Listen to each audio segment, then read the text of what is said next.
எரிவாயுக்கு மாற்றா மின்சாரத்தை பயன்படுத்தி அவங்களுக்கு தான் மின்கட்டணம் வந்து ஒரு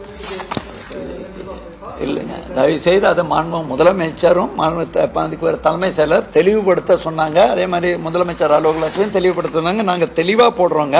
அதில் வந்து எங்களோட ப்ரெஸ் ரிலீஸ் மாண்பு முதலமைச்சரோட பத்திரிகை ப்ரெஸ் செய்தி இதை முடித்த உடனே ரிலீஸ் ஆகிடும்.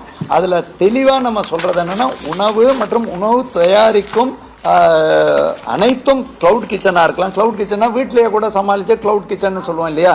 அதே மாதிரி டீ கடைகள் வந்து தெளிவாக கேட்டாங்க. டீ கடையில் அவங்க ஒரு இப்போ நீங்கள் டிவியெல்லாம் காட்டுறீங்களே இண்டக்ஷன் ஸ்டவ் போட்டு பண்ணால் அவருக்கு டிமாண்ட் ரைஸ் ஆச்சுன்னா அவருக்கும் ₹2 சலுகை கொடுப்போம். இந்த அது வந்து நம்ம அதிகாரிகள் தொடர்ந்து இப்போ எங்களுக்கு பல்வேறு ட்ரேட் லைசன்ஸ் இருக்கும். அதுக்கப்புறம் எலக்ட்ரிசிட்டியில் எல்லாரும் பதிவு பண்ண மாட்டாங்க. ஸோ நாங்கள் மொட்டையாக எலக்ட்ரிசிட்டியில் பதிவு பண்ணவங்களுக்கு மட்டும்னா பல பேருக்கு இப்போ சார் சொல்கிற மாதிரி மிஸ் ஆகிறதுக்கான வாய்ப்பு இருக்குது. அந்த மாதிரி ஆகக்கூடாதுங்கிறது தான் தனி கவனம் செலுத்த சொல்லியிருக்காங்க முதலமைச்சர். நாங்கள் எங்களோட டீமை போட்டு இதில் நாங்கள் ஏற்கனவே மக்களுக்கு பிரச்சனை இருக்கும்போது இதில் இந்த மாதிரி ரொம்ப டீட்டெயிலாக அதுக்கப்புறம் சில பேர் நீங்கள் கேட்கலாம், சார் இவர் இதுக்கு தான் இண்டக்ஷன் ஸ்டவ்க்கு தான் ப்ரொடியூஸ் பண்ணதுனால ஏறித்தா இது ஏசினால அந்த மாதிரி எந்த ஒரு இதுக்கும் வராதனால தான் தெளிவாக கூடுதலாக எவ்வளோ செலவாகிறதோ அதுக்கு ₹2 சலுகை அப்படி மானியம் அப்படின்னு முதலமைச்சர் தெளிவாக சொல்லியிருக்காங்க. தயவுசெய்து அந்த கன்ஃபியூஷன் வேண்டாங்க. யாருக்காவது இருந்தால் நாங்கள் நம்ம இபிலையும் அந்த கைடன்ஸஸ் எஸ்சிஸ் மாவட்ட லெவலில் எஸ்சி மற்றும் கலெக்டர் சூப்பரிண்ட் இன்ஜினியர் சொல்லுவாங்க, தலைமையில் சி கமர்ஷியல் இருப்பாங்க, டைரக்டர் டிஸ்ட்ரிபியூஷன் இருப்பாங்க. ஏற்கனவே இந்த அறிவுறுத்தலின்படி மீட்டிங்கும் போட சொல்லியிருக்கோம். அதே மாதிரி பாதுகாப்பாகவும் மக்கள் இருக்கணுங்க. அதையும் நாங்கள் சொல்லிக்கிறோம். இந்த மாதிரி பண்ணும்போது அதிகாரப்பூர்வ உபகரணங்கள் ப்ராப்பர் கனெக்ஷன் டவுட் இருந்தால் எங்கள் இபியில் கைட் பண்ணுறதுக்கும் சொல்லியிருக்கோம். ஆமாம், நாங்கள் வந்து டிமாண்ட் வந்து இப்போதைக்கு அந்த அளவுக்கு 50 மெகாவாட் தான் இன்க்ரீஸ் ஆகிருக்குங்க. பட் ஆனாலும் முதலமைச்சர் வந்து ஒரு 500 முதல் 1000 வரைக்கும் மெகாவாட் இன்க்ரீஸ் ஆகிறதுக்கான முன்னேற்பாடுகள் செய்ய சொல்லி அதற்கான அனைத்து ஏற்பாடுகளும் செய்யப்பட்டுள்ளது. ஏற்கனவே முதலமைச்சரும் தலைமைச் செயலர் இப்போதான் அதையும் ஆய்வு பண்ணார். அவர் தொடர்ந்து மாதந்தோறும் ஆய்வு பண்ணுவாங்க. நான் வந்து ஆல்மோஸ்ட் டெய்லி எங்களுக்கு பண்ண வேண்டிய கட்டாயத்தில் இருக்கோம். கிரிட்னு பார்த்துப்பாங்க. தேவையான அனைத்து முன்னேற்பாடுகளும் ஏற்கனவே செய்யப்பட்ட நிலையில் தான் இந்த பிரச்சனை வந்தது. அதற்கு தேவையான கூடுதல் தேவையும் நம்ம வந்து உள்ளெடுக்கோம். பட் இதுவரைக்கும் நமக்கு வந்து ஒரு 40லேருந்து பர்டிகுலர்லி மின் பொறியாளர்களோட இதில் இது வைல்டாக இன்க்ரீஸ் ஆகுது. ஆனாலும் அதை நம்ம முன்கூட்டியே கருதல் கொண்டு ஒரு 500லேருந்து 1000 மெகாவாட் கூடுதலாக நம்ம 15 மணி ஸ்லாட்டில் தான் இது வருங்க.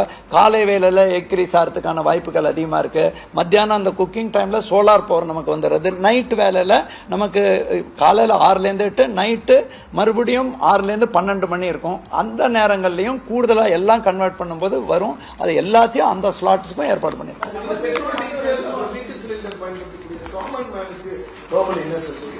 அது கவர்மெண்ட் இவங்க இது எல்லாம் நிறைய பேர் புக் ட்ரை பண்ணதுனால சம் இஷ்யூஸ் இருக்குது. அதுக்கு வந்து இப்போ என்ன ஒரு அடிஷ்னலாக இந்த WhatsApp service plus missed call service இது எல்லாமும் ஆக்டிவேட் பண்ணி அது வந்து ஒரு காமன் சர்வரை உடனே அப்பாயின்மெண்ட் அந்த ப்ராப்ளம் வந்தோடனேவே ஜியோவில் இருந்து சர்வீஸ் எடுத்து அவங்க கம்பைல் பண்ணி எங்களுக்கு டே எண்டில் கொடுத்தாங்கன்னா அதை எடுத்துட்டு அதுக்கும் எக்ஸிக்யூட் பண்ணோம். அந்த பேக்லாக் இருக்கு கிட்டத்தட்ட. ஏன்னா இப்போ டெஃபினெட்லி பேக்லாக் இருக்கு. நீங்க சொல்ற நம்பர்ஸ் கிட்டத்தட்ட அபவுட் 2.53 டேஸ் கிட்ட இருக்கு.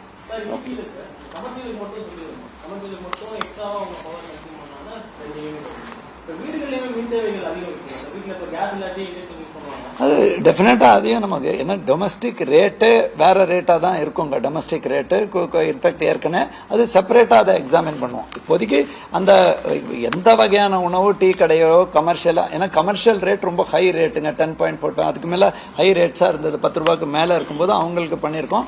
மற்ற அந்த டெவலப்பிங் ஸ்டோரி இல்லையா, நம்மளே இதுக்கு இதுதான் ஃபைனல் டே அப்படின்னு இதுதான் கடைசி முடியும்னு சொல்ல முடியாது. முதலமைச்சர் தொடர்ந்து கண்காணித்து வருகிறார்கள், தொடர் ஆய்வு மேற்கொண்டு வருகிறார்கள். தலைமை செயலர் ஆல்மோஸ்ட் டெய்லி அதை ரிவ்யூ பண்ணிட்டு இருக்காங்க. ஸோ டெவலப்பிங் ஸ்டோரி நாங்களே அதே மாதிரி தொலைக்காட்சியில் என்னென்ன சிவியோலையோ பத்திரிகை ஊடகங்களில் வரக்கூடிய செய்திகளும் அவர்கள்ட்ட காட்டி அங்கே லோக்கலாக சால்வ் பண்ணுறதுக்கான கைடன்ஸ் அந்தந்த மாவட்ட ஆட்சியரும் பல்வேறு ஸ்டெப் எடுத்துட்டு இருக்காங்க.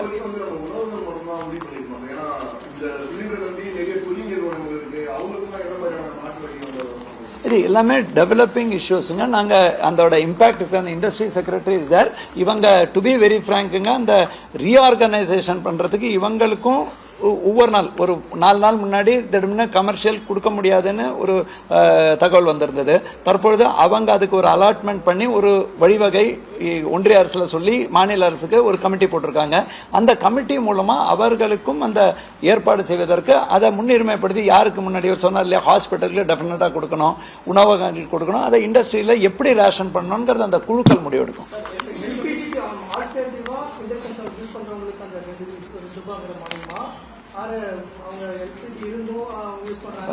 அந்த உள்கணக்குக்கே போலங்க, தெளிவாக உள்கணக்கு அவன் எல்பிஜி யூஸ் பண்ணி இந்த நேரத்தில் வெயில்னால இன்க்ரீஸ் ஆனாலும் அந்த மாதிரி உள்கணக்கே போகாமல் இப்போ கடந்த மாதத்தோட இந்த மாதம் கூடுதலாக அவங்களோட மின் தேவை ஏற்படுத்தினா அதை நம்ம இந்த மாதிரி காரணத்தினாலுங்கிற மாதிரி தான் பண்ணணும். ஏன்னா இதை ரொம்ப டீப்பாக நம்ம இதை உடைச்சுன்றதுனா அதெல்லாம் நிர்வாகத்துக்கு அவங்களால அமல்படுத்த முடியாது. அதான் ஆமாம், இது இந்த ஒன்றிய அரசின் ஆணை இருக்கும் வரை இது தொடரும்.